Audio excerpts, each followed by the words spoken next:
have the possibility to show our experiences in this electricity question area. And I apologize because I'm not a legal expert, just an electric engineer, and I lead the company Infoware, who is a major who has a major role in the Hungarian electricity installations. So just one comment, you don't need to apologize for not being a lawyer. Should be proud of being an electric engineer. Yeah.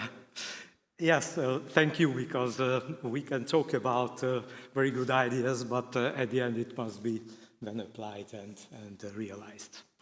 And I would like to show you, first of all, that at the first step, that what is the technical problem that we have to solve, and how we solve it, how legal regulation helps in solving these technical problems.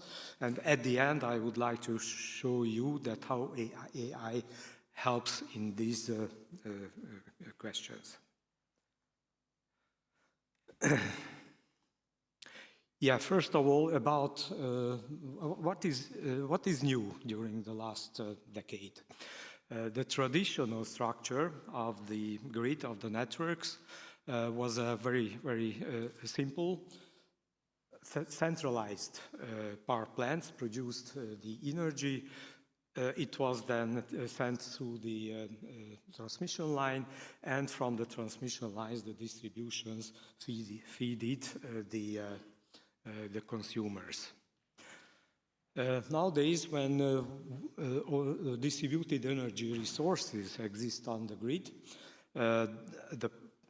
a new problem is caused, because the direction of the energy is not just one direction, but the energy flows everywhere.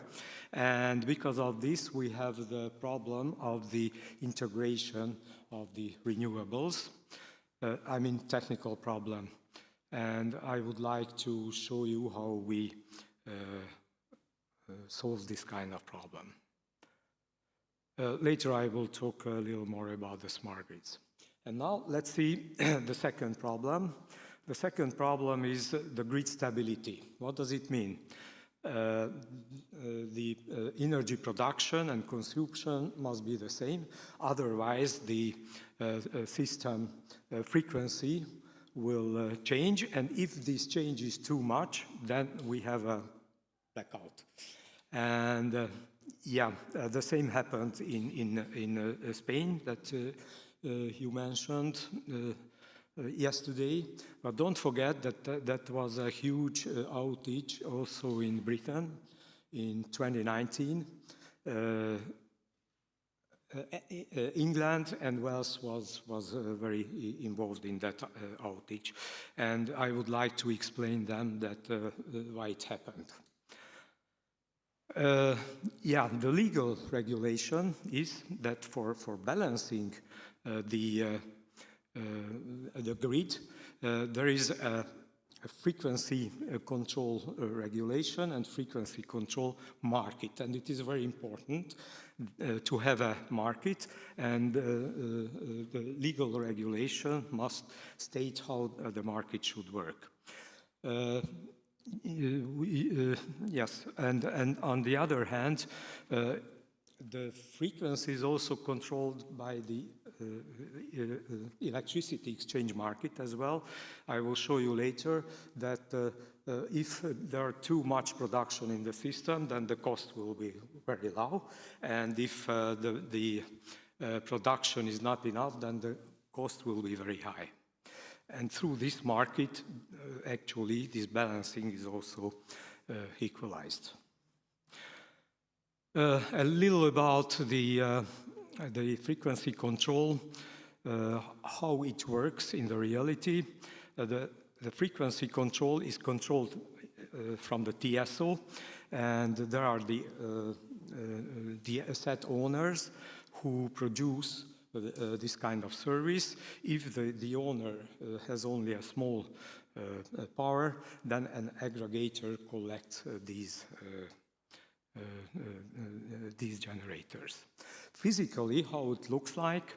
Physically, it looks that the TSO gives out a command. You see it, that the power command and the time relationship, and the asset, the PV plant or the battery must follow this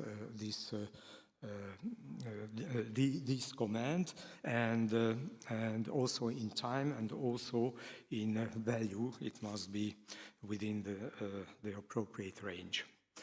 The other one, that, we talked about the frequency control market. The other one, yes, in the frequency control market, you see, just as an example, that there is really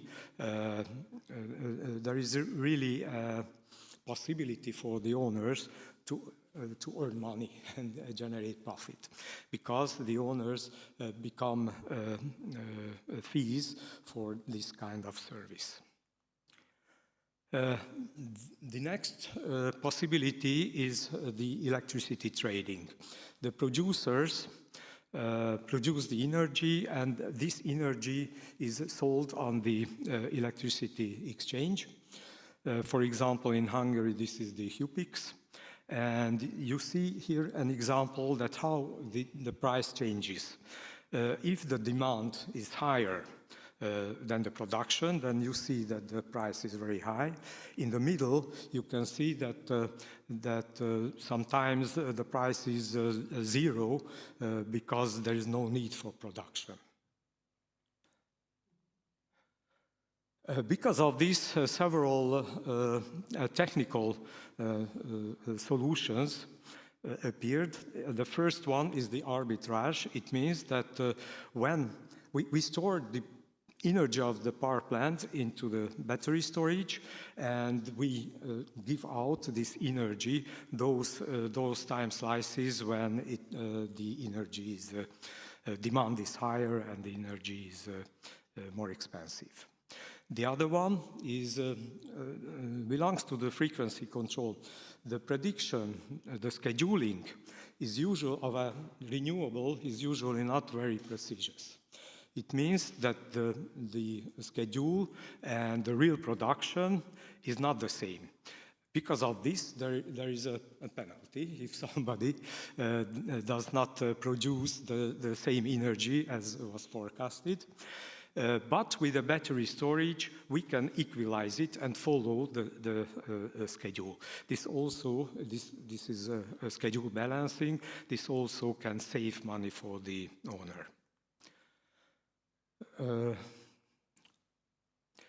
The battery system is not so important. The next one is the smart grid. How a smart grid works. The smart grid means that after the meter, there is the producer, like gas turbines or PV plants, the consumers as well, like factories, and battery storage that helps to generate more profit or more savings for the owner. You see that there is a connection of the smart grid to the TSO and to the exchange as well, to the BRP and the BSP. And I will show that how can we change between these possibilities.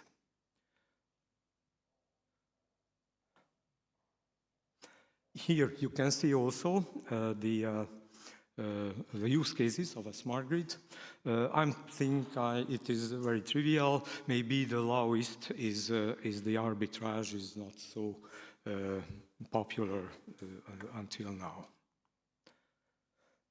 Using AI, this is our main target, using AI. How we use AI for the electricity installations. One is the forecasting and the scheduling of the production. And nowadays, AI uses huge big data from the internet, also uses a learning procedure. And because of this, the AI-driven forecasting is much more precise than it was formerly. Also the same for the for the consumption. For the consumption, we also prediction. We also use AI.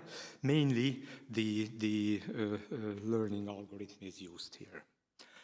And my last slide. Until now, we talked about technical solutions of using the AI, but nowadays there is a new trend that we do not optimize technically a smart grid, but we optimize it commercially. It means that the AI predicts what will be the price after 10 minutes, 1 hour, what will be the price of the electricity and how much frequency control capacity is needed. And the AI tells the smart grid that at that moment or at that 10 minutes, what kind of use case is more optimal commercially. In this manner, the owner can not just save money, but also can have money and profit from this kind of trading. Thank you.